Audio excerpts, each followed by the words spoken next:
اچھا، اور اس کے بعد ان سے کئی بار ملاقاتیں ہوئیں تو جی خوشا تھا کہ یہ فزکس کا پروفیسر ہے اور اس حد تک روحانیت کا قائل ہے کہ روحانیت ان کی پوری زندگی میں شامل تھی پروفیسر بخاری کی. اور پروفیسر فاروقی ہمارے کہا کرتے تھے، تاکید کیا کرتے تھے کہ بھائی ان سے ملتے رہا کیجیے.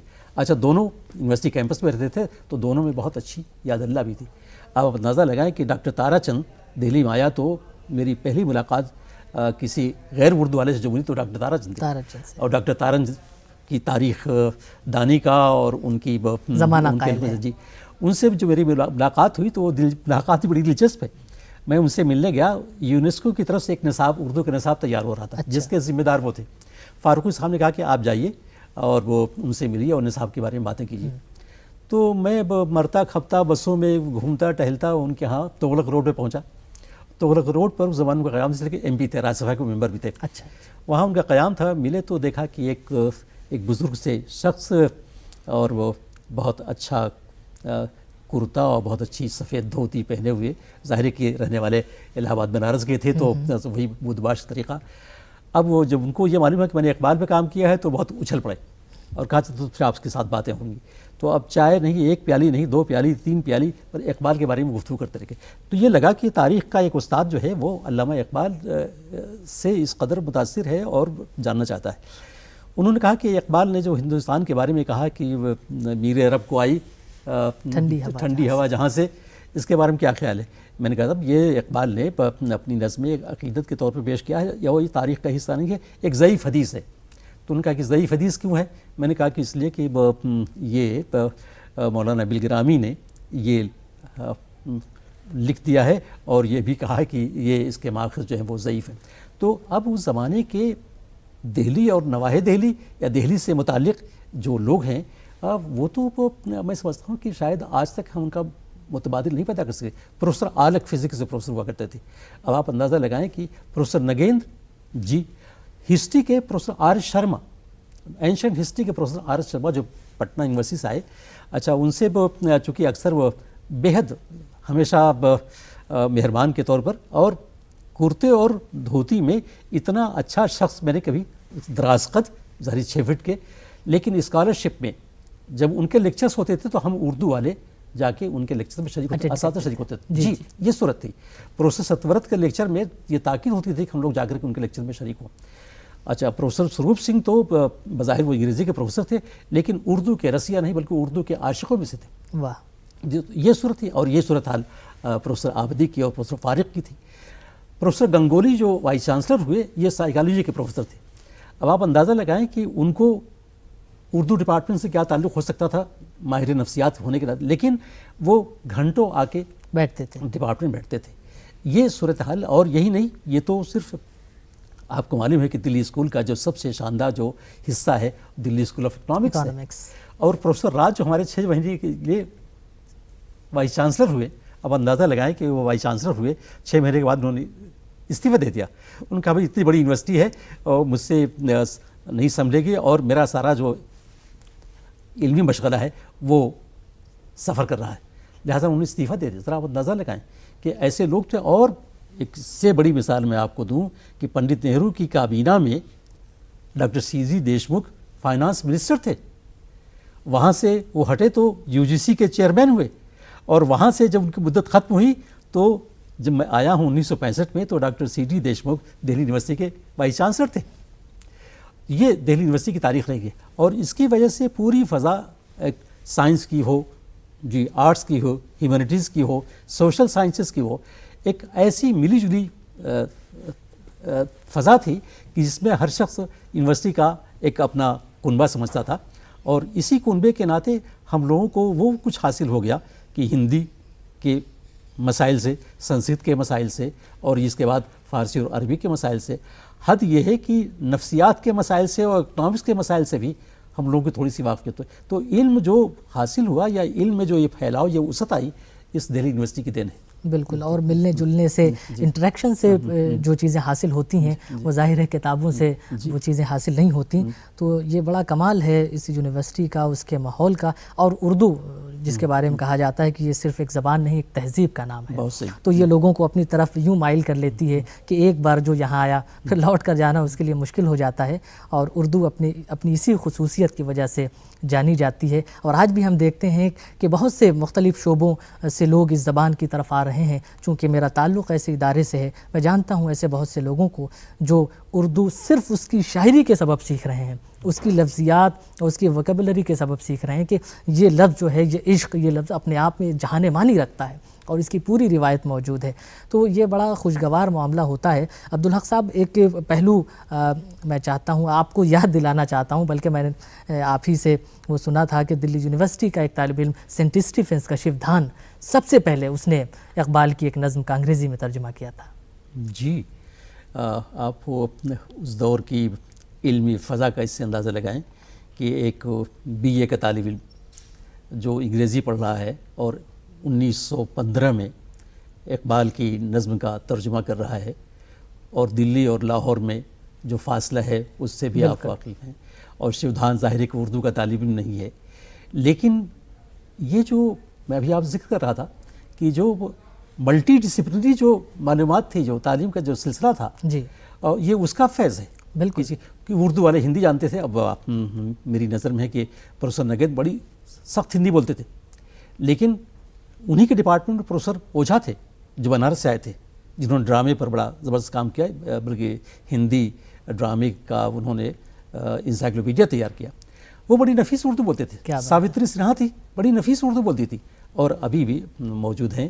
پروفیسر ترپاٹھی جو بستی کے رہنے والے تھے، جنہوں نے رامائن پر کام کیا، اور ڈاکٹر ہزاری پرساد دودھی. ہاں، یہ تو آپ کو میں یاد دلانا بھول گیا کہ ہمارے شعبے میں یہ تھا کہ پروفیسر ہزاری پرساد دودھی سے جب میں آیا تو 1 سال کے بعد ملاقات ہوئی. اور یہ ہندی ادب کا اتنا بڑا نام ہے، اتنا بڑا نام. بالکل. اچھا، یہ بنارس سے سفر کر کے آتے تھے یونیورسٹی کی میٹنگ میں، دلی یونیورسٹی کو اردو ڈپارٹمنٹ کی میٹنگ میں. بتائیے، اردو ہندی کی جو لغت تیار ہو رہی تھی تو بورڈ آف ڈائریکٹرز وہ بھی تھے، شامل تھے.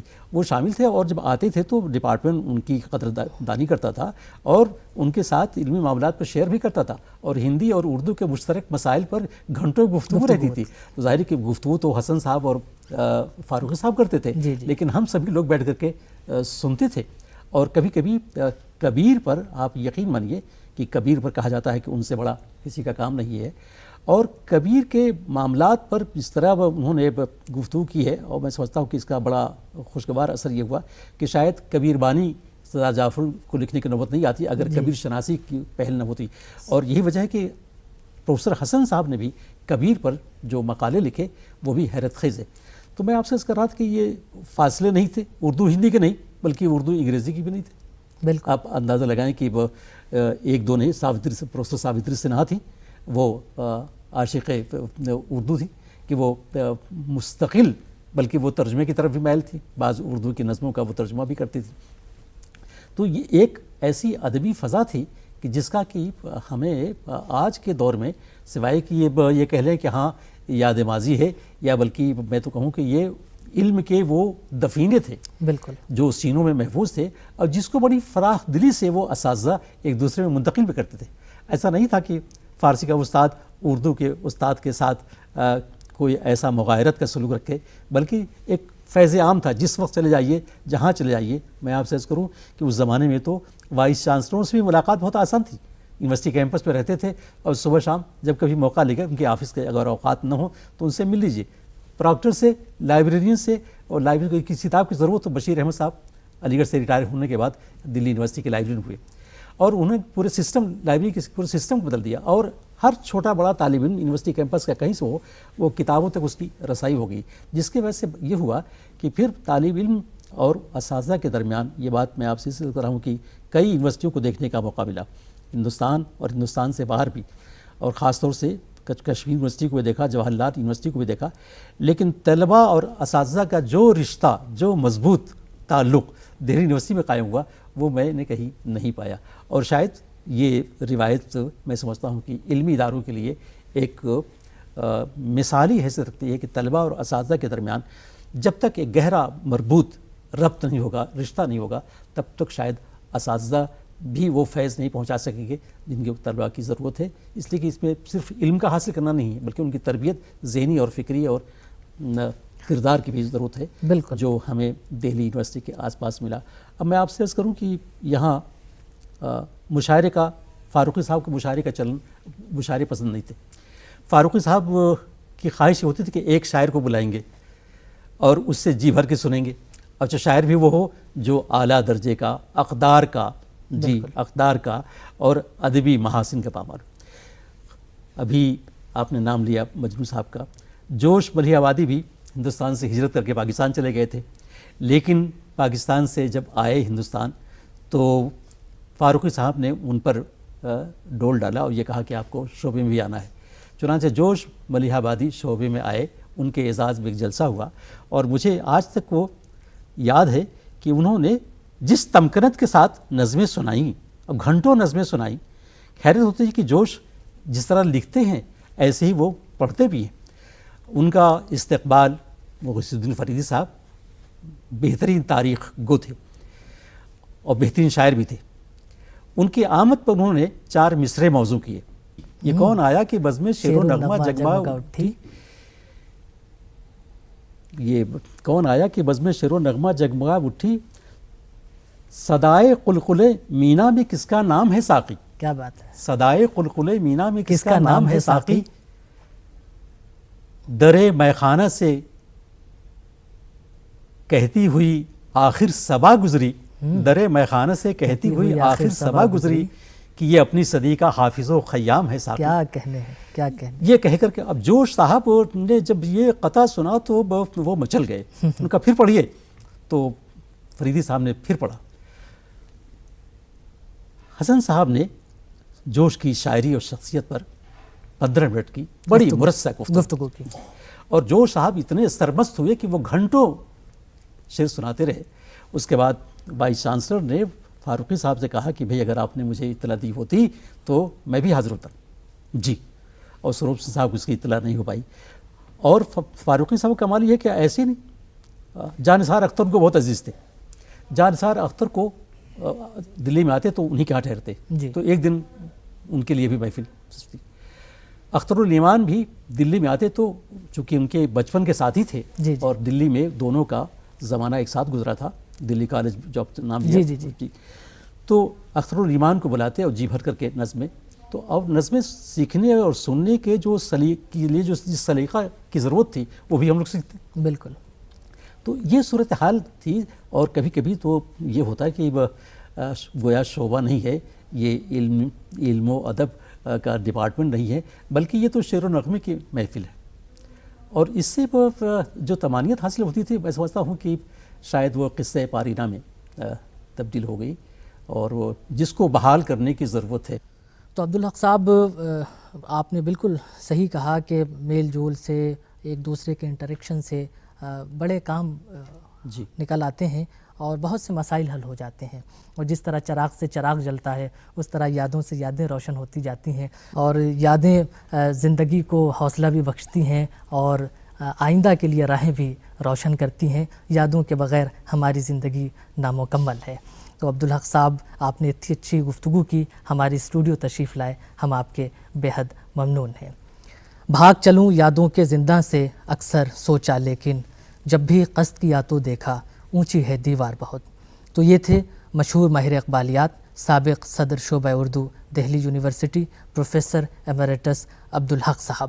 آپ نے بہت قیمتی باتیں کی. چونکہ وقت ہو چکا ہے اس لیے اب اپنے میزبان معید رشیدی کو دیجیے اجازت. پھر ملیں گے آئندہ ہفتے ایک نئی شخصیت اور اس سے جڑی کچھ الگ، قیمتی، دلچسپ، خوبصورت، بامانی اور رنگا رنگ یادوں کے ساتھ.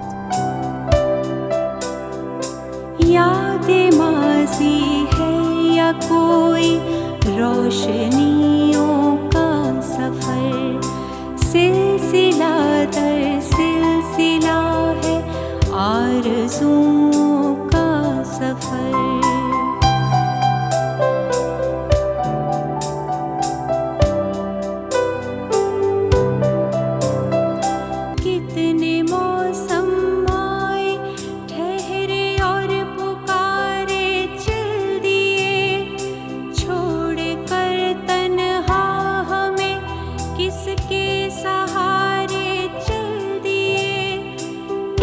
کہو کا